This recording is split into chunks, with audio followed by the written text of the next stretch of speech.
ಜೈ ಶ್ರೀರಾಮ್. ನೀವು ನೋಡ್ತಾ ಇದ್ದೀರಾ ಟಿವಿ ವಿಕ್ರಮ. ನಾನು ಸೌಮ್ಯ. ನಮ್ಮ ಟಿವಿ ವಿಕ್ರಮದ ಎಲ್ಲಾ ಕಾರ್ಯಕ್ರಮಗಳ ನೋಟಿಫಿಕೇಶನ್ ನಿಮಗೆ ಸಿಗಬೇಕಂತ ಹೇಳಿದ್ರೆ ನಮ್ಮ ಟಿವಿ ವಿಕ್ರಮ ಚಾನೆಲ್ ಅನ್ನು ಸಬ್ಸ್ಕ್ರೈಬ್ ಮಾಡಿ, ಹಾಗೆ ಬೆಲ್ ಬಟನ್ ಕ್ಲಿಕ್ ಮಾಡೋದನ್ನ ಖಂಡಿತ ಮರಿಬೇಡಿ. ವೀಕ್ಷಕರೇ, ಇಡೀ ಕಾಂಗ್ರೆಸ್ಸೇ ಕಳ್ಳರ ಸಂತೆ ಆಗೋಗಿದೆ. ಅದರಲ್ಲೂ ಈಗ ರಾಜ್ಯದಲ್ಲಿ ಅಧಿಕಾರದಲ್ಲಿರೋ ಕಾಂಗ್ರೆಸ್ ಪಕ್ಷ ಭೂಗಳ್ಳರ ಸಂತೆ ಆಗ್ಬಿಟ್ಟಿದೆ. ಸಾಮಾನ್ಯವಾಗಿ ಒಂದು ಕುಟುಂಬದಲ್ಲಿ ಒಬ್ಬ ತಪ್ಪು ಮಾಡ್ದ ಅಂದ್ಕೊಳ್ಳಿ, ಆಗ ಆ ಮನೆ ಯಜಮಾನ ಅಥವಾ ಹಿರಿಯ ಆ ತಪ್ಪಿತಸ್ಥನನ್ನ ಕರೆದು ಬುದ್ಧಿ ಹೇಳ್ತಾನೆ ಅಥವಾ ತಪ್ಪಿಗೆ ತಲೆದಂಡ ತಗೋತಾನೆ.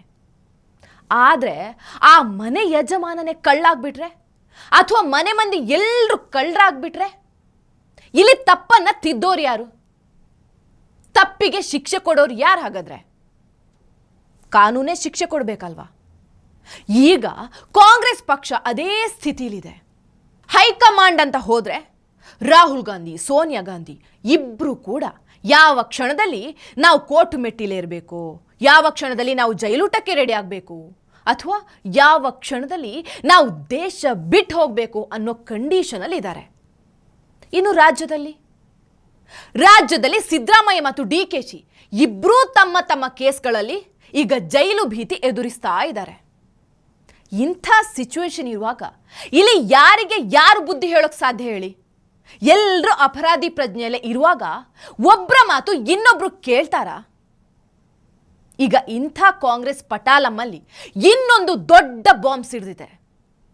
ಮೊನ್ನೆ ಅಷ್ಟೇ ಸಿದ್ದರಾಮಯ್ಯ ಮತ್ತು DKಶಿ, ಪರಮೇಶ್ವರ್ ಎಲ್ಲರೂ ದೆಹಲಿಗೆ ಹೋಗಿದ್ರು.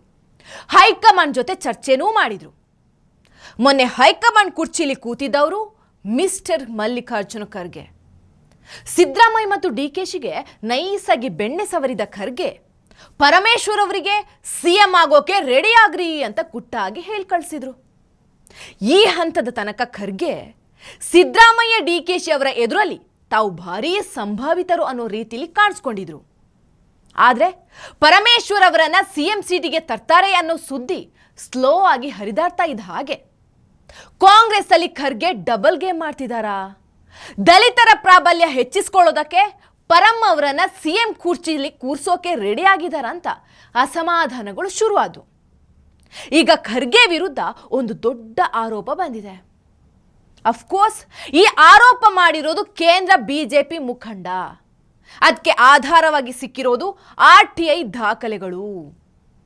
ಆದರೆ ಈ RTI ದಾಖಲೆ ಹೊರಗೆ ಬರೋದಕ್ಕೆ, ಆರೋಪವನ್ನು ಟ್ರಿಗರ್ ಮಾಡೋದಕ್ಕೆ ಕಾರಣ ರಾಜ್ಯದ ಕಾಂಗ್ರೆಸ್ ಮಂದಿನೇ ಇರಬಹುದಾ? ಹೀಗೊಂದು ಅನುಮಾನ ಅಂತೂ ಕಾಡ್ತಾ ಇದೆ. ಯಾಕಂದ್ರೆ ಇಷ್ಟು ದಿನ ಇಲ್ಲದೆ ಇರೋ ಈ ಹಗರಣ ದಿಢೀರ್ ಹೊರಗೆ ಬರೋದಕ್ಕೆ ಹೇಗೆ ಸಾಧ್ಯ?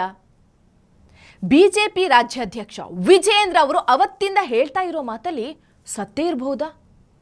ಕಾಂಗ್ರೆಸ್ಸಿನ ಹಗರಣಗಳನ್ನ ಹೊರಗೆಳೆದು BJP ಕೈಗೆ ಕೊಡ್ತಾ ಇರೋದು ಕಾಂಗ್ರೆಸ್ ಅವರೇ ಅಂತ ವಿಜೇಂದ್ರ ಹೇಳಿರೋದು ನಿಜ ಇದಿರಬಹುದಾ? ಏನೇ ಇರಲಿ, ಈಗ ಪಕ್ಷದ ಹಿರಿಯಣ್ಣನ ಮೇಲೆ ಅತಿ ದೊಡ್ಡ ಆರೋಪ ಬಂದಿರುವುದಂತೂ ಹೌದು. ಏನದು ಆರೋಪ? ಹೈಟೆಕ್ ಡಿಫೆನ್ಸ್ ಏರೋಸ್ಪೇಸ್ ಪಾರ್ಕ್ನಲ್ಲಿ ಮಲ್ಲಿಕಾರ್ಜುನ ಖರ್ಗೆ ಕುಟುಂಬಕ್ಕೆ ಅಕ್ರಮವಾಗಿ ಜಮೀನು ಮಂಜೂರು ಮಾಡಿದ್ದಾರೆ.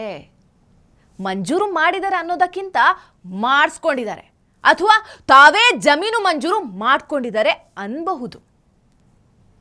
ಈ ಆರೋಪ ಮಾಡಿರೋದು BJPಯ ರಾಜ್ಯಸಭಾ ಸದಸ್ಯ ಲೆಹರ್ ಸಿಂಗ್. ಇಷ್ಟಕ್ಕೂ ಮಲ್ಲಿಕಾರ್ಜುನ ಖರ್ಗೆ ಕುಟುಂಬದಲ್ಲಿ ಯಾರಾದರೂ ಏರೋಸ್ಪೇಸ್ ಉದ್ಯಮಿ ಇದ್ದಾರಾ? ಪ್ರಿಯಾಂಕ್ ಖರ್ಗೆ, ರಾಹುಲ್ ಖರ್ಗೆ, ಅಳಿಯ ರಾಧಾಕೃಷ್ಣ ಯಾರು ಕೂಡ ಏರೋಸ್ಪೇಸ್ ಉದ್ಯಮಿ ಅಲ್ಲ. ಹಾಗಾದ್ರೆ KIADB ಇವರಿಗೆ ಹೇಗೆ ಜಮೀನು ಸ್ಯಾಂಕ್ಷನ್ ಮಾಡ್ತು?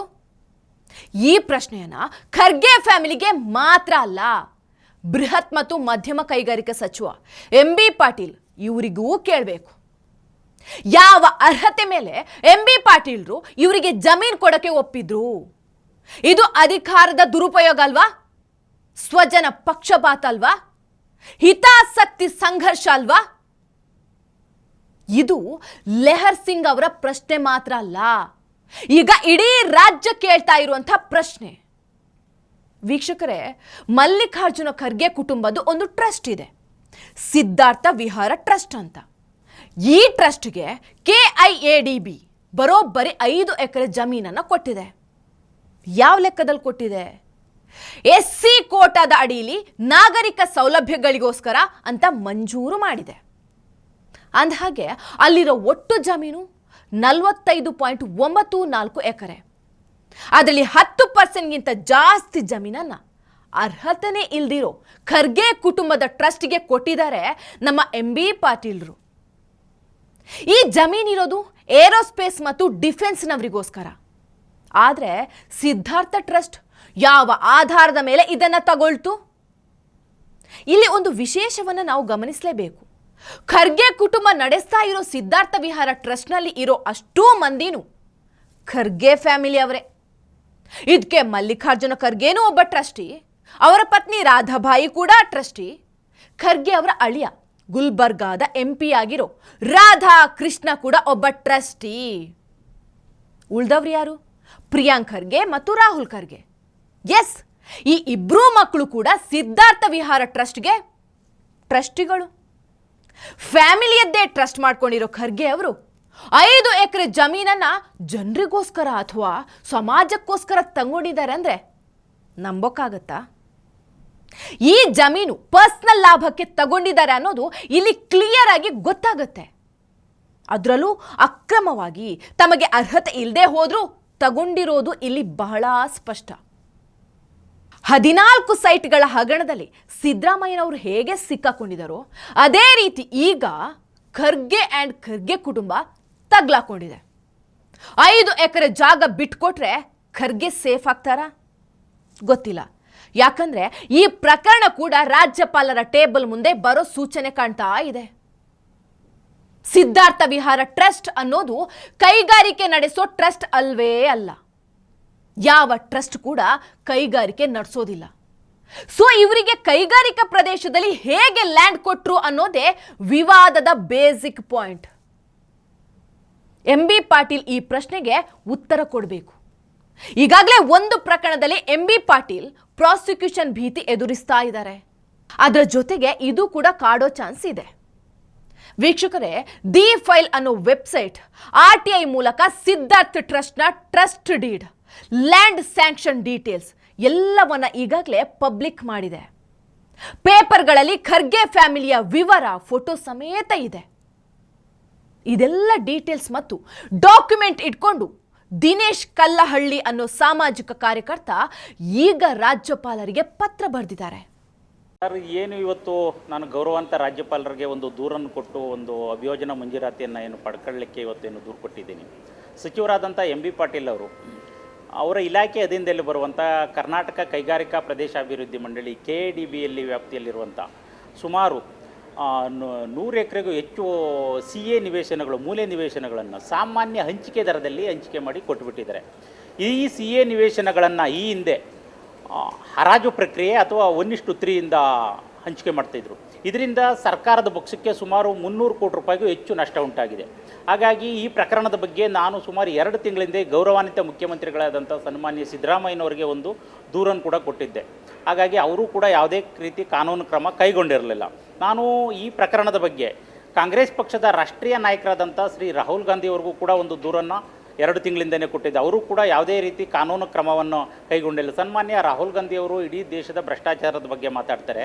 ಇವತ್ತು ಅವ್ರದೇ ಪಕ್ಷದ ಅವ್ರದೇ ಮಂತ್ರಿಗಳಾದಂಥ ಒಂದು ಭ್ರಷ್ಟಾಚಾರದ ಬಗ್ಗೆ 2 ತಿಂಗಳಿಂದ ದೂರು ಕೊಟ್ಟರು ಕೂಡ ಇದುವರೆಗೂ ಕೂಡ ಯಾವುದೇ ಒಂದು ರೀತಿ ಕಾನೂನು ಕ್ರಮ ಕೈಗೊಳ್ಳದೇ ಇರುವಂಥದ್ದು ಅಥವಾ ವಿಚಾರಣೆ ಮಾಡದೇ ಇರುವಂಥದ್ದು ತುಂಬ ಶೋಚನೀಯವಾಗಿದೆ ಸರ್. ಹಾಗಾಗಿ ಸನ್ಮಾನ್ಯ MB ಪಾಟೀಲ್ರವರು ಏನು ಅಕ್ರಮವಾಗಿ ಕಾನೂನು ಬಾಹಿರವಾಗಿ CA ಮೂಲೆ ನಿವೇಶನಗಳನ್ನು ಇಡೀ ರಾಜ್ಯಾದ್ಯಂತ ಹಂಚಿಕೆ ಮಾಡಿದ್ದಾರೆ. ಈ ಪ್ರಕರಣದಲ್ಲಿ ಅವ್ರದ್ದು ಮೇಲ್ನೋಟಕ್ಕೆ ಪಾತ್ರ ಎದ್ದು ಕಾಣಿಸ್ತಾ ಇರೋದ್ರಿಂದ ಇವರನ್ನು ಸಂಪೂರ್ಣವಾಗಿ ತನಿಖೆಗೊಳಪಡಿಸಿದರೆ ಇನ್ನಷ್ಟು ಹೆಚ್ಚಿನ ಸತ್ಯಾಂಶ ಮತ್ತು ಭ್ರಷ್ಟಾಚಾರ ಹೊರಬರುವಂಥ ಸಾಧ್ಯತೆಗಳಿರೋದ್ರಿಂದ ನಾನು ಇವತ್ತು ಸನ್ಮಾನ್ಯ ರಾಜ್ಯಪಾಲರಿಗೆ, ಗೌರವಾನ್ವಿತ ರಾಜ್ಯಪಾಲರ ಕಚೇರಿಗೆ ಭೇಟಿ ನೀಡಿ ಸಚಿವರಾದಂಥ ಶ್ರೀ MB ಪಾಟೀಲ್ರ ವಿರುದ್ಧ ದೂರು ದಾಖಲಿಸಲು ಅಭಿಯೋಜನಾ ಮಂಜೂರಾತಿ ಮತ್ತು ಸಮ್ಮತಿಯನ್ನು ಕೇಳಿದ್ದೇನೆ. ಇವತ್ತು ದೂರು ಕೊಟ್ಟಿದ್ದೇನೆ. ಇವರ ಭ್ರಷ್ಟಾಚಾರ ಹಾಗೆ ಅಧಿಕಾರ ದುರುಪಯೋಗದಿಂದ KIADBಗೆ ಕೋಟ್ಯಾಂತರ ನಷ್ಟ ಆಗಿದೆ.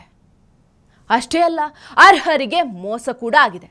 ಸೊ ಸೆಕ್ಷನ್ 218 ಅಡಿಯಲ್ಲಿ, ಅದೇ ರೀತಿ ಭ್ರಷ್ಟಾಚಾರ ತಡೆ ಕಾಯ್ದೆ ಅಡಿಯಲ್ಲಿ MB ಪಾಟೀಲ್ ವಿರುದ್ಧ ಕ್ರಿಮಿನಲ್ ಮೊಕದ್ದಮೆ ದಾಖಲಾಗಬೇಕು. ಇದಕ್ಕೆ ಪರ್ಮಿಷನ್ ಕೊಡಿ ಅಂತ ರಾಜ್ಯಪಾಲರನ್ನ ಮನವಿ ಮಾಡಿಕೊಂಡಿದ್ದಾರೆ. ವೀಕ್ಷಕರೇ, ಇದು ಪ್ರಾಸಿಕ್ಯೂಷನ್ ಹಂತಕ್ಕೆ ಬಂದಿದ್ದೇ ಆದರೆ ಕೇವಲ MB ಪಾಟೀಲ್ ಮಾತ್ರ ಅಲ್ಲ, ಸಚಿವ ಪ್ರಿಯಾಂಕ್ ಖರ್ಗೆ, ಸಂಸದ ರಾಧಾಕೃಷ್ಣ ಜೊತೆಗೆ AICC ಅಧ್ಯಕ್ಷ ಮಲ್ಲಿಕಾರ್ಜುನ ಖರ್ಗೆ ಕೂಡ ಕೋರ್ಟ್ ಕಟಕಟೆ ಏರಲೇಬೇಕಾಗುತ್ತೆ. ಎಲ್ಲದಕ್ಕಿಂತ ಹೆಚ್ಚಾಗಿ ಖರ್ಗೆ ಅವರು ಪಕ್ಷದ ಒಳಗಡೆ ತಮಗಿರೋ ಗೌರವವನ್ನ ಕಳ್ಕೋತಾರೆ, ಮುಜುಗರಕ್ಕೆ ಒಳಗಾಗ್ತಾರೆ. ಹೈಕಮಾಂಡ್ ಸ್ಥಾನದಲ್ಲಿ ನಿಂತು ಕಮಾಂಡ್ ಮಾಡೋದಕ್ಕೆ ಸಾಧ್ಯ ಆಗಲ್ಲ. ಆಗ ರಾಜ್ಯದಲ್ಲಿ ನಡೀತಿರೋ CM ಕುರ್ಚಿ ಫೈಟ್ ಇನ್ನೊಂದು ಲೆವೆಲ್ಗೆ ಹೋಗುತ್ತೆ. ಖರ್ಗೆ ಅವರ ಈ ಹಗರಣವನ್ನ ಹೊರಗೆ ತಂದಿರೋದು RTI ಕಾರ್ಯಕರ್ತ, ಆ ನಂತರ ಧ್ವನಿ ಎತ್ತಿದ್ದು ಲೆಹರ್ ಸಿಂಗ್. ಆದರೆ ರಿಯಲ್ ದುಶ್ಮನ್ಸ್ ಪಕ್ಷದಲ್ಲೇ ಇದ್ದಾರೆ. ಅವರೇ ಖರ್ಗೆ ಕುಟುಂಬವನ್ನ ಪರೋಕ್ಷವಾಗಿ ದಲಿತ ಧ್ವನಿಯನ್ನು ಅಡಗಿಸೋದಕ್ಕೆ ಈ ಕೆಲಸ ಮಾಡಿದ್ದಾರೆ ಅನ್ನೋ ದಟ್ಟವಾದ ಅನುಮಾನ ಕಾಡ್ತಾ ಇದೆ. ಇದರ ಬಗ್ಗೆ ನಿಮ್ಮ ಅಭಿಪ್ರಾಯವನ್ನು ಕಾಮೆಂಟ್ ಮೂಲಕ ತಿಳಿಸಿ. ನಮಸ್ಕಾರ. ಟಿವಿ ವಿಕ್ರಮ, ದೇಶ ನಿಮ್ಮ ಕೈಯಲ್ಲಿ. ಈ ಕಾರ್ಯಕ್ರಮ ನಿಮಗೆ ಇಷ್ಟ ಆಗಿದ್ದಲ್ಲಿ ಲೈಕ್, ಶೇರ್ ಹಾಗೂ ಕಮೆಂಟ್ ಮಾಡಿ. ಟಿವಿ ವಿಕ್ರಮದ ಕಾರ್ಯಕ್ರಮಗಳನ್ನು ನಿರಂತರವಾಗಿ ವೀಕ್ಷಿಸಲು ಸಬ್ಸ್ಕ್ರೈಬ್ ಮಾಡಿ, ಬೆಲ್ ಐಕನ್ ಒತ್ತಿ.